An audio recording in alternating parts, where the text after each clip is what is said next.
नमस्कार।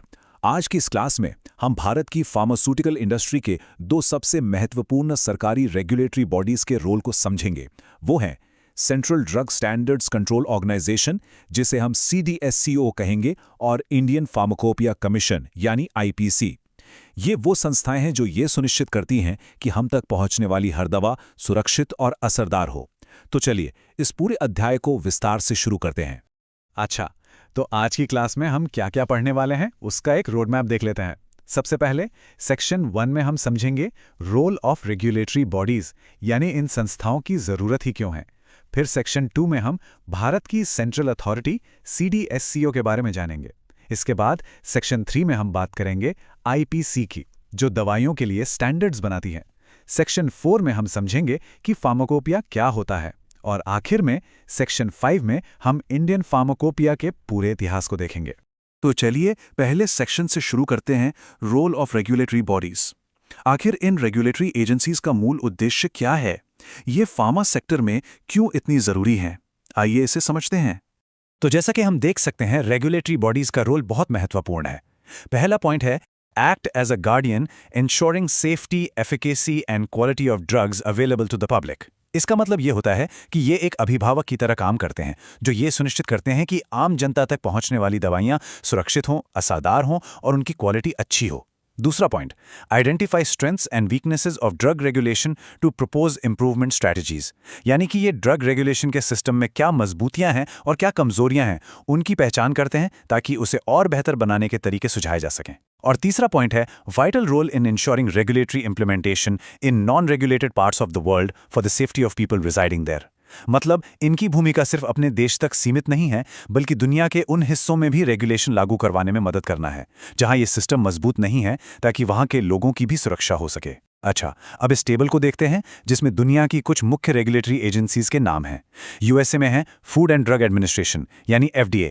UK में है medicines and healthcare products regulatory agency मतलब MHRA। ऑस्ट्रेलिया में है थेराप्यूटिक गुड्स एडमिनिस्ट्रेशन यानी TGA। और हमारे भारत में है central drug standard control organisation यानी CDSCO। अब एग्जाम के लिए इसे याद रखने का एक आसान तरीका है। फैट, F से FDA, A से ऑस्ट्रेलिया का TGA, T से द UK का MHRA और C से भारत का CDSCO। चलिए अब हम सेक्शन 2 पर आते हैं, सेंट्रल अथॉरिटी CDSCO। अब हम खास तौर पर भारत की जो मुख्य ड्रग रेगुलेटरी संस्था है CDSCO, उसके बारे में गहराई से जानेंगे। तो ये central drug standards control organisation यानी CDSCO है क्या? पहला पॉइंट है national regulatory authority of India. सरल शब्दों में ये भारत की राष्ट्रीय रेगुलेटरी अथॉरिटी है, यानी दवाओं के मामले में सबसे बड़ी संस्था। ये किसके अंडर काम करती है? तो अगला पॉइंट है under directorate general of health services, ministry of health and family welfare, government of India. इसका मतलब है कि ये सीधे भारत सरकार के स्वास्थ्य और परिवार कल्याण मंत्रालय के अधीन काम करती है। इसका हेडक्वार्टर नई दिल्ली में है, पर इसका नेटवर्क पूरे देश में फैला है। इसके 6 जोनल ऑफिसेज हैं, 4 सब जोनल ऑफिसेज हैं, 13 पोर्ट ऑफिसेज हैं जो बंदरगाहों और एयरपोर्ट्स पर दवाओं के इंपोर्ट एक्सपोर्ट पर नजर रखते हैं, और 7 लेबोरेटरीज हैं जहां दवाओं की टेस्टिंग होती है। अच्छा, तो CDSCO को काम करने की शक्ति कहां से मिलती है? ये इसे मिलती है the drugs and cosmetics act 1940 and rules 1945 से। ये एक बहुत ही महत्वपूर्ण कानून है। इसका मुख्य उद्देश्य क्या है? पहला है envisages uniform implementation of the act and rules, यानी कि ये सुनिश्चित करना कि इस कानून और इसके नियमों को पूरे देश में एक समान तरीके से लागू किया जाए। और दूसरा, ensures safety, rights and wellbeing of patients, मतलब सबसे जरूरी चीज मरीजों की सुरक्षा, उनके अधिकार और उनका भला सुनिश्चित करना। अब CDSCO का मिशन क्या है? इसका मिशन है to bring transparency, accountability and uniformity in its services, यानी अपनी सभी सेवाओं में पारदर्शिता, जवाबदेही और एकरूपता लाना, ताकि सिस्टम पर सबका भरोसा बना रहे। अब देखते हैं कि CDSCO के मुख्य काम क्या हैं। पहले कॉलम में है प्राइमरी ड्यूटीज। इसमें पहला है अप्रूवल ऑफ ड्रग्स, यानी नई दवाओं को मंजूरी देना। दूसरा, कंडक्ट ऑफ क्लिनिकल ट्रायल्स, यानी क्लिनिकल ट्रायल्स का संचालन करवाना। तीसरा, laying down the standards for drugs, मतलब दवाओं के लिए मानक तय करना। चौथा, control over the quality of imported drugs, यानी जो दवाएं बाहर से आती हैं उनकी क्वालिटी पर नियंत्रण रखना। और आखिरी, coordination of the activities of state drug control organisations, यानी राज्यों की ड्रग कंट्रोल संस्थाओं के साथ मिलकर काम करना। अब कुछ जिम्मेदारियां ये राज्यों के साथ मिलकर भी निभाता है, जिन्हें जॉइंट रिस्पॉन्सिबिलिटीज कहते हैं, जैसे कि licensing of blood and blood products, ivy fluids और वैक्सीन्स एंड सीरा। और अब देखते हैं मेजर फंक्शंस ऑफ HQ, यानी इसके हेडक्वार्टर के मुख्य काम। ये हैं control on import of drugs और अप्रूवल ऑफ न्यू ड्रग्स। इस ऑर्गेनाइजेशनल चार्ट को ध्यान से देखिए। इससे हमें CDSO के पूरे स्ट्रक्चर का पता चलता है। सबसे ऊपर हैं ड्रग्स कंट्रोलर जनरल I, जो इस पूरी संस्था के प्रमुख होते हैं। उनके नीचे काम करने वाले मुख्य विभाग हैं, हेडक्वार्टर जो नई दिल्ली में है, फिर देश भर में फैले 6 जोनल ऑफिसेज, 7 सब जोनल ऑफिसेज, बंदरगाहों पर मौजूद 13 पोर्ट ऑफिसेज और दवाओं की टेस्टिंग के लिए 7 लैबोरेटरीज। ये पूरा का पूरा एक संगठित ढांचा है जो देश में दवाओं की क्वालिटी सुनिश्चित करता है। ये स्लाइड हमें CDSCO के नेटवर्क के बारे में और जानकारी देती है। पहले कॉलम लोकेशंस में हम देख सकते हैं कि जोनल ऑफिसेस मुंबई, कोलकाता, चेन्नई, गाजियाबाद, अहमदाबाद और हैदराबाद में हैं।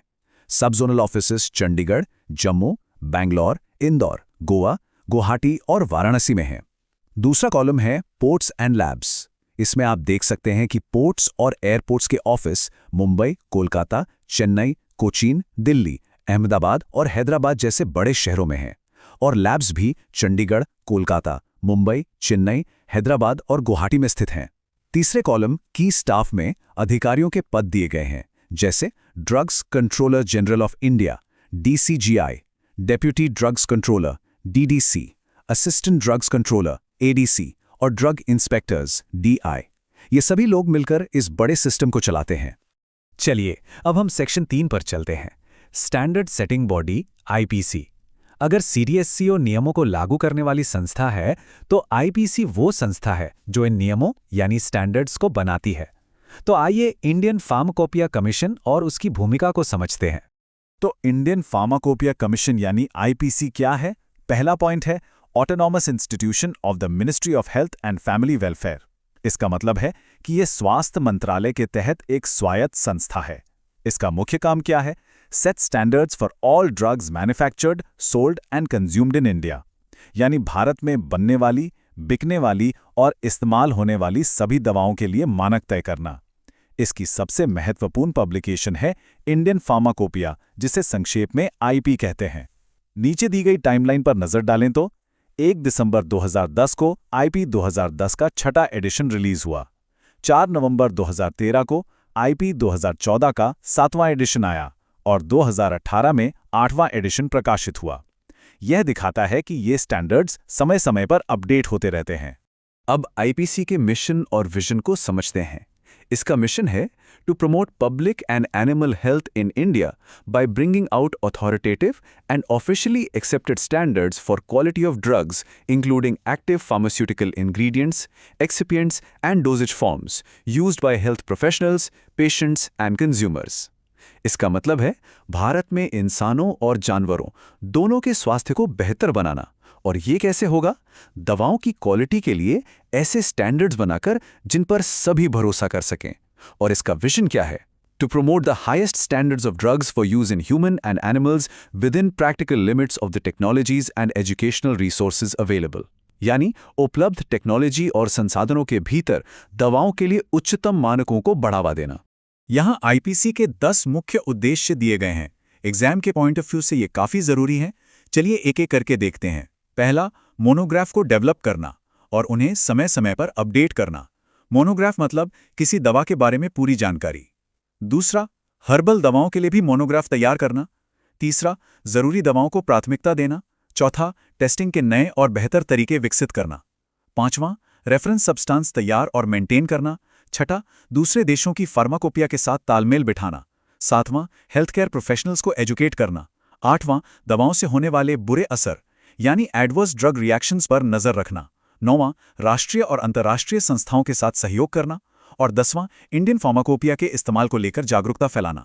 हम इतनी देर से फार्माकोपिया शब्द का इस्तेमाल कर रहे हैं, तो अब सेक्शन 4 में हम इसी को समझेंगे। What is a pharmacopoeia? चलिए इस शब्द का सही मतलब जानते हैं। तो एक फार्माकोपिया क्या है? जैसा कि यहाँ लिखा है, ये एक authoritative book containing a list of medicinal drugs with their effects and directions for their use है। सरल भाषा में ये एक आधिकारिक किताब है जिसमें दवाओं की लिस्ट, उनके असर और उनके इस्तेमाल के तरीके दिए होते हैं। ये किताब दवा की क्वालिटी और कंसिस्टेंसी को सुनिश्चित करती है। हर देश की सरकार अपनी फार्माकोपिया प्रकाशित करती है। ये शब्द ग्रीक भाषा के 2 शब्दों से मिलकर बना है। पहला है फार्माकोन, जिसका मतलब है ड्रग्स यानी दवा, और दूसरा है कोपेया, जिसका मतलब है मीन्स टू मेक यानी बनाने का तरीका। तो फार्माकोपिया का मतलब हुआ दवा बनाने की विधि। अब जब हम फार्माकोपिया का मतलब समझ गए हैं, तो चलिए अपने आखिरी सेक्शन 5 पर चलते हैं, इंडियन फार्माकोपिया हिस्ट्री। इसमें हम इंडियन फार्माकोपिया के इतिहास के बारे में जानेंगे कि इसकी शुरुआत कैसे हुई और ये समय के साथ कैसे विकसित हुआ। इंडियन फार्माकोपिया, जिसे आईपीबी कहते हैं, को आईपीसी यानी इंडियन फार्माकोपिया कमीशन पब्लिश करती है। इसका हेडक्वार्टर गाजियाबाद, उत्तर प्रदेश में है और इसकी ऑफिशियल भाषा इंग्लिश है। अब इसके इतिहास पर एक नज़र डालते हैं। इसकी कहानी शुरू होती है 1844 में बंगाल फार्माकोपिया के साथ, जो कभी प्रकाशित नहीं हुई। इसके बाद 1946 में सरकार ने इंडियन फार्माकोपिया लिस्ट जारी की। एक बड़ा कदम 1948 में उठाया गया जब एक स्थायी इंडियन फार्माकोपिया कमेटी बनाई गई और आखिरकार 1955 में भारत की पहली फार्माकोपिया यानी first edition of Indian pharmacopoeia प्रकाशित हुई। ये भारतीय दवा उद्योग के लिए एक बहुत बड़ी उपलब्धि थी। यह टेबल इंडियन फार्माकोपिया की अब तक की पूरी यात्रा को दिखाता है। इसे ध्यान से देखते हैं। पहला एडिशन 1955 में आया था, जिसमें 1 वॉल्यूम था। इसका सप्लीमेंट 1960 में आया। दूसरा एडिशन 1966 में आया। इसका भी 1 वॉल्यूम था और सप्लीमेंट 1975 में आया। तीसरा एडिशन 1985 में आया, जिसमें 2 वॉल्यूम थे। इसके एटेंडम 1989 और 1991 में आए। चौथा एडिशन 1996 में आया, 2 वॉल्यूम के साथ। इसके एटेंडम 2000 और 2002 में, और एक वेटरनरी सप्लीमेंट 2003 में आया। पांचवा एडिशन 2007 में आया, जिसमें 3 वॉल्यूम थे और इसका एडेंडम 2008 में आया। छठा एडिशन 2010 में आया, 3 वॉल्यूम के साथ। सातवां एडिशन 2014 में आया, जिसमें 4 वॉल्यूम थे। आठवां एडिशन 2018 में आया और लेटेस्ट 9वां एडिशन 2022 में प्रकाशित हुआ। तो आज की क्लास में हमने देखा कि कैसे आईपीसी स्टैंडर्ड्स बनाती है और सीडीएसओ उन्हें लागू करती है। अब आखिर में एक सवाल पर विचार करते हैं। आईपीसी के स्टैंडर्ड सेटिंग रोल और सीडीएसओ के एनफोर्समेंट रोल के बीच सबसे जरूरी कड़ी क्या है? इस पर सोचिएगा कि कैसे एक संस्था द्वारा बनाए गए मानक दूसरी संस्था की कार्रवाई का आधार बनते हैं और ये तालमेल हमारी सेहत की रक्षा के लिए कितना जरूरी है। इसी सवाल के साथ आज की क्लास यहीं समाप्त होती है।